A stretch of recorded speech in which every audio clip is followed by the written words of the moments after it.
شب سایه موجودات سیاه در زیر زمین روی سینم نشستن و نفس کشیدن و ازم گرفتن. شب سوم اونا برگشتن. قرار شد که من کمکشون کنم. رفتم سراغ قبر پیرزنی که قبلا تو این خونه زندگی میکرد و اون دعا رو برای اجنه آوردم. اونا هم طلسم رو نابود کردن و جوری به من طلا دادن تا دیگه نمیرمم تموم نمیشد. شما هم اگه تجربه یا داستان ترسناکی دارید میتونید اونو با آیدی تلگرامی که روی صفحه نوشته شده ارسال کنید. منتظر داستانهای ترسناک شما هستیم. سلام، من غلامرضا هستم. 32 سالمه. صافکار ماشینم. دستم تو کار بنده. کارمو بلدم ولی زندگیم همیشه سخت بود. بابام وقتی 10 سالم بود فوت کرد و مادرم چند سال بعد از سرطان فوت کرد. من موندم و یه زندگی که هر روز مجبور بودم برای یه لقمه نون عین سگ بدوم. از بچگی کار کردم، شاگردی کردم، دست مردم رو گرفتم، اما هیچ وقت کسی نبود که دست منو بگیره. زندگیم خیلی ساده بود. صبح تا شب توی گاراژ، شب خسته و داغون می اومدم خونه و می خوابیدم. یه خونه نقلی اجاره کرده بودم و توی یکی از محله های پایین شهر زندگی می کردم. یه موتور داشتم که بیشتر وقتا خراب بود، ولی خب زندگی همینه دیگه. ولی چند وقتی بود که توی دلم یه حسی داشتم، یه چیزی مثل نور امید، یه چیزی که باعث شده بود زندگی برام یکم رنگ و روش عوض بشه. عاشق شده بودم. دختر داییم مهری با بقیه دخترها فرق داشت. ساده بود، مهربون بود. از اون دخترها که وقتی نگاهت میکنه انگار دنیا آروم میشه. چند بار وقتی رفته بودم خونه داییم دیدمش. کم کم حس کردم دلم داره بهش کشیده میشه. اول به خودم گفتم غلام، تو که تا حالا به فکر ازدواج فکر نمی کردی، این یکی دیگه چیه؟ ولی بعدش دیدم نمیشه. هر بار که توی خونه دایم می دیدمش دلم یه جوری می شد. بالاخره یه روز دلو به دریا زدم و رفتم خواستگاریش. دایم حاج قاسم یه مرد سنتی و مذهبی بود، خیلی هم سختگیر، ولی وقتی دید که من هم کار دارم، هم سربازی رفتم، هم اهل زندگیم، گفت خب مهری رو باید راضی کنم، ولی اگه اون قبول کنه من حرفی ندارم. چند روز بعد جواب دادن. مهری قبول کرده بود. من انگاری کل دنیا رو بهم داده بودن. قرار شد تا وقتی که خونه بگیرم و ازدواج کنم برم خونه دایم زندگی کنم. حاج قاسم گفت طبقه دوم که مهری و خواهرش هستن، طبقه سوم هم که ما هستیم، طبقه اولم که پر از وسایله. بهترین جا برات همون زیرزمینه. گفتم زیرزمین؟ یه لحظه دودل شدم. زیرزمین خونه دایی یه جای تاریک و قدیمی بود. یه بوی نم و خاصی میداد، انگار که 100 سال کسی توش نفس نکشیده. ولی خب من بچه نازنازی نبودم. هر جا میشد میخوابیدم. مشکلی هم نداشتم. همون شب اول وسایلمو جمع کردم و یه پتوی ضخیم و یه بالشت و چند تا لباس رفتم پایین. چراغو روشن کردم. یه اتاق نیمه تاریک، یه طرفش چند تا کتونی خاکی قدیمی چیده شده بود و یه طرفش هم چند تا گلدون و کارتون که معلوم نبود تو اون کارتونا چیه. ته زیر زمین یه در چوبی بود که یه قفل زنگ زدم روش بود. یه جورایی حس خوبی به اون در نداشتم، ولی خب بهش فکر نکردم. پتومو انداختم، دراز کشیدم. هوا کمی خنک بود ولی حس سنگینی داشتم، انگار یکی داشت از یه گوشه نگاهم میکرد. سعی کردم بهش اصلا فکر نکنم. چشمام کم کم گرم شد و رفتم توی خواب. نمیدونم چقدر گذشته بود، شاید 1-2 ساعت. حتی حس کردم یه چیزی اومده سراغم، انگار یکی نشسته بود روی سینم. نمیتونستم تکون بخورم، نفسم بالا نمی اومد. چشامو باز کردم. یه چیزی روی سینم بود، یه موجود سیاه با چشمای کشید و یه دهن که تا بنا گوش پاره شده بود. صورتش عجیب بود، مثل سایه‌ای که توی تاریکی پیچ و تاب خورده. نمیتونستم نفس بکشم. میخواستم فریاد بزنم ولی انگار صدام بلند نمیشد. انگار یه چیزی جلوی دهنمو گرفته بود. زور زدم، سعی کردم خودمو از زیرش خلاص کنم، اما بیفایده بود. مثل یه سنگ چند صد کیلویی روی بدنم نشسته بود. چشمام پر از اشک شد. نمیدونم چقدر طول کشید، شاید 10 دقیقه، شایدم بیشتر. بدنم داشت از داخل میترکید. توی همون حال تنها چیزی که یادم اومد یه چیز بود که از بچگی مادرم همیشه میگفت: غلام، اگه یه وقتی حس کردی بختک افتاده روت، زیر لب بگو بسم الله الرحمن الرحیم. تمام توانم رو جمع کردم و با تمام قدرتی که داشتم زیر لب گفتم بسم الله الرحمن الرحیم. یه دفعه موجود جیغ کشید، یه جیغی که هنوز توی گوشمه. حتی الان که این داستانو دارم براتون می نویسم مثل یه سایه توی تاریکی محو شد، انگار که آب شد رفت توی زمین. بدنم آزاد شد، نفسم بالا اومد. با ترس و لرز بلند شدم. دلم نمیخواست حتی یه لحظه دیگه اونجا بمونم. دویدم بیرون، پله ها رو 2 تا یکی رفتم بالا و زدم در خونه داییمو. داییم با چشمای خوابالود در رو باز کرد. گفت: غلام، چت نصر شب؟ نفسم بند اومده بود. به زور گفتم: دایی، اونجا یه چیزی رو سینم نشسته بود، چشماش، دهنش. دایی به خدا داشتم خفه می شدم. حاج قاسم یکم نگاهم کرد و بعد با نفس عمیقی گفت: غلام، خیالاتی شدی، خسته ای، برو بخواب.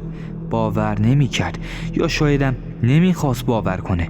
اون شب دیگه جرأت نکردم برگردم زیر زمین.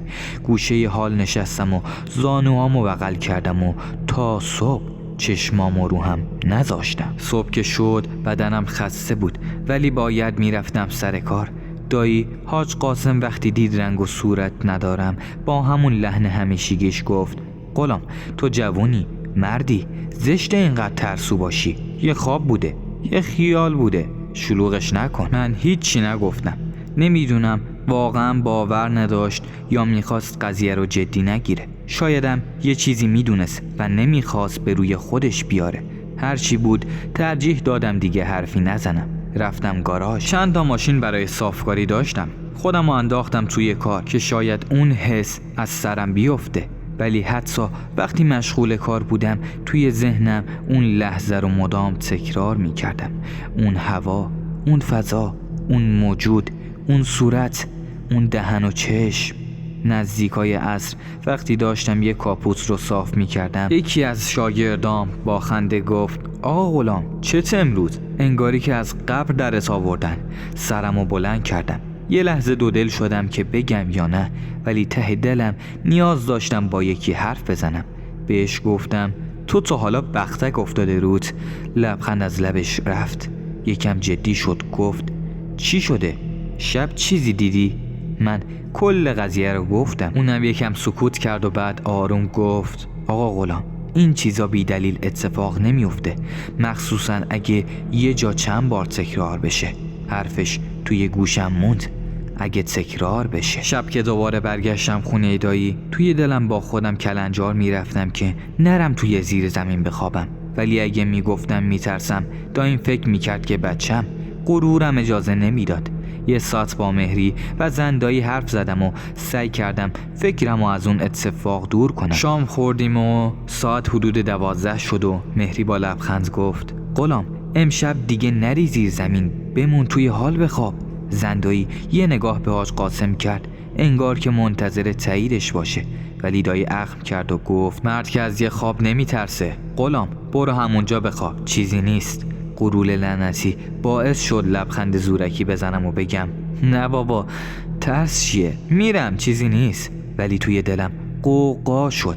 وقتی رفتم پایین حس می کردم هنوز دور و برمن، انگار یه چیزی انتظار منو داشت میکشید. اما به خودم گفتم: الکی غلام، اینا همه توهمه. پتو رو انداختم، دراز کشیدم، ولی این بار خوابم نمی برد. هر لحظه یه صدایی میشنیدم، انگار یه موجود یه چیزی وسایل رو تکون میداد، هی دستشو میکشید روی زمین. صدای تق و توق از اینجور چیزا. به خودم گفتم توهمه، بی خیال. ولی وقتی چشام گرم شد دوباره که بخوابم، فهمیدم که فقط یه توهم نبود. همون حس رو داشتم. این بار از همون لحظه اول که فهمیدم فرق داشت. نفسم بند اومد. چشامو که باز کردم دیدم این بار نه یکی بلکه 3 موجود دور و برم هستن. یکیشون مثل همون موجود شب قبل بود، رو سینم نشسته بود، اما این بار 2 دست سیاهش و بلندشو محکم به شونه ها فشار میداد. موجود دوم بالای سرم بود، انگار که داشت دستامو به بالا میکشید. سومی هم کنار پام که با دستای دراز و ترسناکش داشت منو پایین میکشید. میخواستم فریاد بزنم اما دهنم قفل شده بود. هیچ صدایی از گیلم بیرون نمی اومد. تقلا کردم اما بیفایده بود. انگار که وزن چندین تن ماشین روم افتاده بود. چشام پر از وحشت. با تمام قدرت خواستم جیغ بزنم اما فقط یه ناله ضعیف از گیلم بیرون می اومد. زجه زدم اما هیچ کس صدای منو نمیشنید. حس کردم که دیگه نمیتونم نفس بکشم، ولی یه چیزی فرق داشت. این بار من تنها نبودم که این حسو میکردم. یهو در زیر زمین با شدت باز شد. نور ضعیف از پله ها اومد تو و همون لحظه موجوداتی که داشتن منو خفه میکردن کمی عقب رفتن. چشام گرد شده بود. یه لحظه مکث کردم و دیدم که دایی حاج قاسم ایستاده توی درگاه. گفت اعوذ بالله من الشیطان الرجیم، بسم الله الرحمن الرحیم. همون لحظه اون موجودات شروع کردن به عقب رفتن، ولی نه مثل شب قبل که یهو محو بشن، بلکه انگار به سختی عقب کشیده می شدن. چشمهاشون هنوز به من خیره بود، انگار میخواستن دوباره برگردن. با آخرین قدرتی که داشتم یه ناله ضعیف کردم و بدنم آزاد شد. نفس زنان از جا پریدم و به دایم نگاه کردم. حاج قاسم نفسش به شمارش افتاده بود. فهمیدم که این بار دیگه نمیتونه بگه خیالاتی شدی، چون خودشم دیده بود. لبم از ترس میلرزید. به سختی گفتم دایی به خدا اینا واقعی‌اند، تو خودتم دیدی دیگه. حاج قاسم به جای اینکه چیزی بگه رفت سمت پله ها. یه جا نشست و سرشو بین دستاش گرفت. فقط یه جمله رو آروم گفت: خدا لعنتت کنه پیرزن. من سر جام خشکم زد. چی؟ دایی چی گفتی؟ اون شب برای اولین بار حاج قاسم بالاخره تصمیم گرفت که یه چیزی رو بهم بگه، یه رازی که سالها پنهون کرده بود. دیدم که دستاش میلرزه. یه مردی که همیشه آروم و محکم بود حالا داشت مثل آدمایی که یه گناه سنگین رو دوششونه با خودش زمزمه میکنه. گفت خدا لعنتت کنه. رفتم جلو، دستمو گذاشتم روی شونش. گفتم دایی چی شده؟ کیو لعنت میکنی؟ اون چیزا چیان که هر شب میان سراغم؟ تو چی میدونی؟ بگو. دایم نفسشو داد بیرون و سرشو بالا آورد و چشماش پر از اشک بود. غلام، یه چیزی باید بهت بگم، یه چیزی که سالها پیش اتفاق افتاده. نشستم رو پله های زیر زمین. دایی به یه نقطه نامعلوم زل زد و شروع کرد به حرف زدن. سالها پیش این خونه مال یه پیرزن بود، یه پیرزن عجیب، یه دعانویس، کسی که همه ازش میترسیدن. میگفتن که با اجنه و شیاطین در ارتباطه. زنای محل یواشکی می اومدن پیشش واسه بستن بخت و واسه گشایش کار، واسه انتقام از شوهرشون و هر چی که فکرشو بکنی. اون همه چیو انجام میداد، ولی من همیشه ازش بدم می اومد. دایم دستشو مشت کرد، انگار که داشت خشم قدیمیشو بیرون میریخت. ادامه داد: توی همین زیرزمین زندگی میکرد. هیچ کس نمیدونست شبا چی کار میکنه. فقط بعضی وقتا صدای عجیب و غریب از اینجا میومد. مرد شور اونو ببرن. اونقدر توی این خونه طلسم و دعا نوشت که لعنت این خونه هنوزم از بین نرفت. ولی غلام رضا، چیزی که بیشتر از همه ترسناک بود چای بود که زیر این زیرزمین بود. همونجا خشکم زد. گفتم چی؟ چاه؟ دایم سرشو تکون داد و گفت آره، این زیرزمین روی چند تا چاه ساخته شده. چاهایی که قدیم میگفتن به عمق جهنم میرسه. هیچ کسی نمیدونست چرا اینا انقدر عمیق بودن، ولی اون پیرزن همیشه میگفت که این چاها دروازه هایی هن که نباید بسته بشن. بدنم مورمور شد. حس کردم دارم یه چیزی رو میفهمم که نباید میفهمیدم. بعدش گفتم چی شد دایی؟ دایم آهی کشید و گفت یه شب دیگه صبرم تموم شد. پیرزن داشت یه مراسم عجیب میگرفت، از همونایی که فقط توی قصه ها میشنوی. با چند نفر از مردای محل ریختیم سرش. دعوا شد. فریاد زد، نفرینمون کرد. گفت اگه چیزی که توی این زیر زمین دفن شده بیرون بیاد این خونه تا ابد طلسم میمونه. داییم یکم مکث کرد، انگار نمیخواست بقیهشو بگه، ولی بالاخره لب باز کرد. همون شب پیرزن مرد، یه دفعه بی هوا، انگار که خودش میدونست وقتشه. یه لبخند زد، افتاد زمین و دیگه تکون نخورد. گفتم بعدش چی شد؟ گفت ما چاهو بستیم، ولی انگار یه چیزی توی اون چاه هنوز زنده بود، چایی که پر نمیشد. فردای اون شب وقتی هنوز سر سوی دلم زنده بود، داییم چند تا کارگر آورد و گفت که باید چاهو برای همیشه پر کنم. 4 تن خاک آوردیم.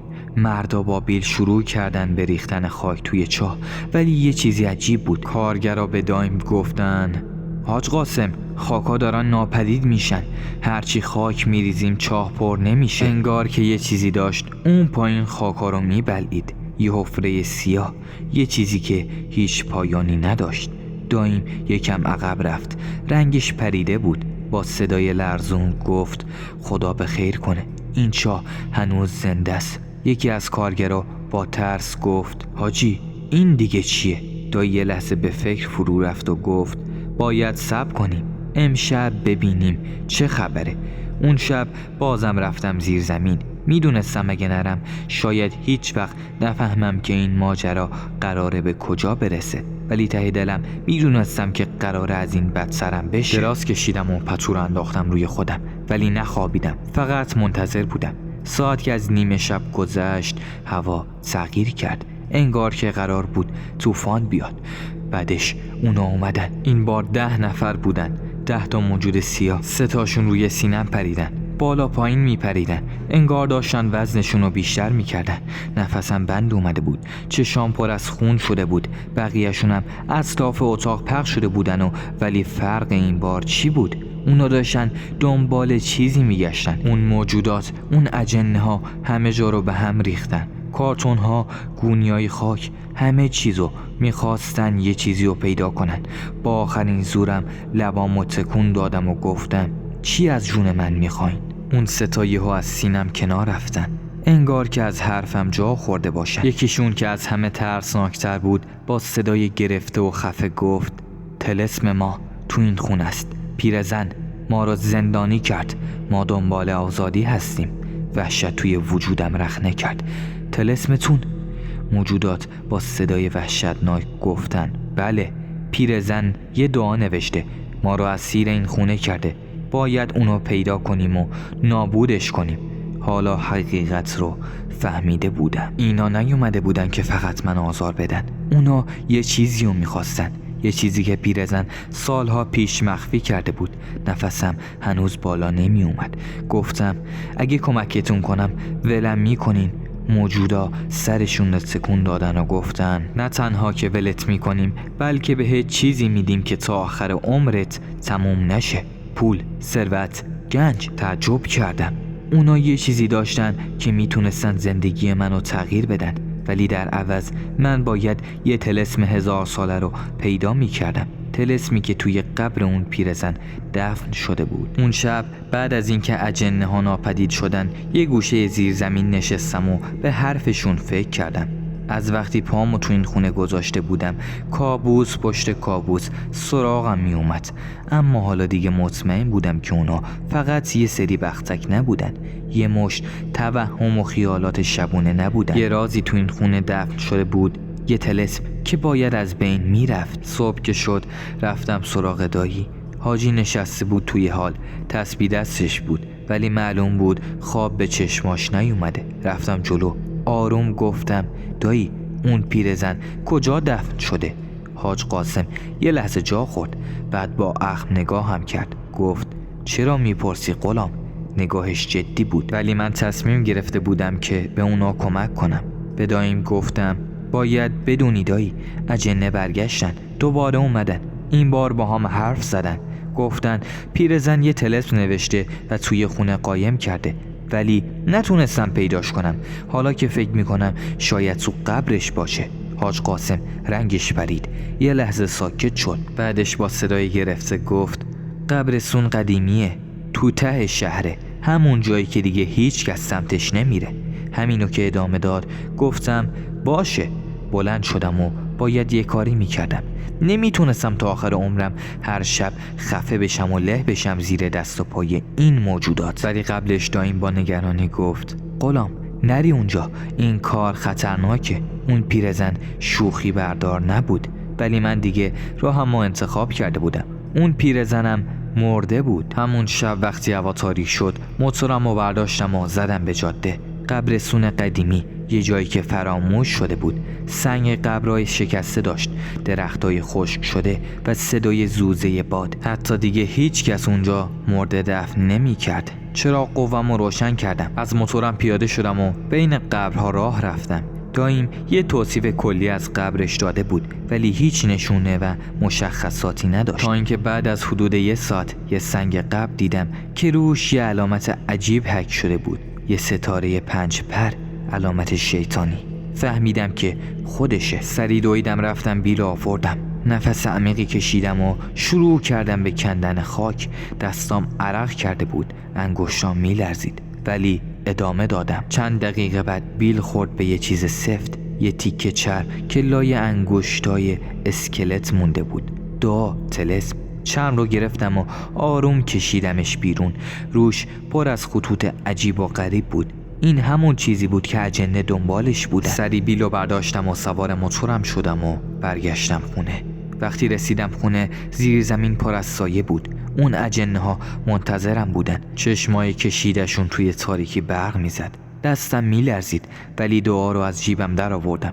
یکی از اونا جلو اومد، با همون صدای خفه و ترسناک گفت بسوزونش. یه لحظه با خودم گفتم اگه این طلسمو نابود کنم چی میشه؟ اونا واقعا به هم طلا و پول میدن یا فقط آزاد میشن و منو هم میکشن؟ ولی دیگه هیچ راهی نداشتم، باید میسوزوندمش. یه کبریت از جیبم در آوردم و یه لحظه دعا رو نگاه کردم. پیرزن اینو سالها پیش نوشته بود برای زندانی کردن این اجنه، ولی دیگه هیچ کسی نبود که اونو نگه داره. کبریتو کشیدم و کاغذ و چرم آتیش گرفت. همون لحظه اجنه یه صدای عجیب از خودشون در آوردن، مثل یه جیغ بلند، ولی انگار خوشحال بودن، انگار که بعد از 1000 سال آزاد شده بودن. آتش دعا رنگ خاکستری بود. یکی از اجنه جلو اومد و دستشو برد عقب. یه لحظه ترسیدم، گفتم نکنه میخواد منو با خودش ببره یا بهم آسیب بزنه. ولی اون چیزی که دیدم باورم نمیشد. یه پله وسط زیر زمین، یه پله سنگی که میرفت پایین، انگار که به یه اتاق مخفی میرسید. نور چراغ قوه را انداختم توی اون تاریکی و چیزی که دیدم باور کردنی نبود. 30 تا موجود مثل همون اجنه سینی هایی توی دست داشتن، سینی هایی پر از شمش طلا، طلای ناب. سینی ها را آوردن و گذاشتن جلوم. یکیشون گفت تو ما را آزاد کردی، اینم سهم تو. باورم نمیشد. یعنی یه عمر سگ دو زده بودم که آخرش از دل یه طلسم پولدار بشم. اجنه یکی یکی توی تاریکی محو شدن. اون پله های سنگی هم با یه صدای عمیق توی زمین فرو رفت، انگار که هیچ وقت وجود خارجی نداشته. اون سینیای پر از طلا جلوم مون. یه هفته بعد من دیگه اون غلامرضای قبلی نبودم، پولدار شده بودم. به دایم پول دادم که این خونه لعنتی رو بفروشه و یه جای جدید بخره. خودمم یه خونه بزرگ گرفتم، یه ماشین مدل بالا و مهمتر از همه با مهری ازدواج کردم. یه شب وقتی توی خونه جدیدم نشسته بودم با خودم فکر کردم اون اجنه الان کجان؟ هنوز توی این دنیا هستن؟ ولی هر چی که بود من معامله رو کرده بودم. داستان امشبمونم تموم شد. یادتون نره این ویدیو رو لایک کنید و حتما کانال ما رو سابسکرایب و نظرات خودتون رو هم درباره این داستان‌ها و ویدیوها برامون کامنت کنید. چند موجود ترسناک در شب سیاه دست بر شانه‌ام فشار میدادن به آه. نفس در سینه‌ام گیر کرد، مرگ همچو گناه. دایی درا گشود و گشت قبر، موجودات با ترس رفتن عقب. تاریکی همچون شب بی پایان شد، طلا را دادن و طلسم نابود شد. خدا یار و نگهدارتون.